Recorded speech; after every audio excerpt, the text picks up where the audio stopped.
Let me start by commending the Committee on Judiciary and Other Legal Matters in the Senate for doing past and thorough job. Mr. President, when I came, I had the comment of Deputy Senate President, and I think the gentlemen of the judiciary that follow ranks from some of them magistrate to higher court to court of appeal, down to Supreme Court.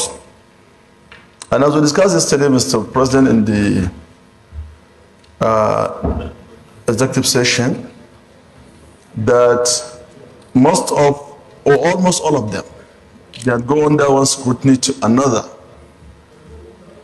from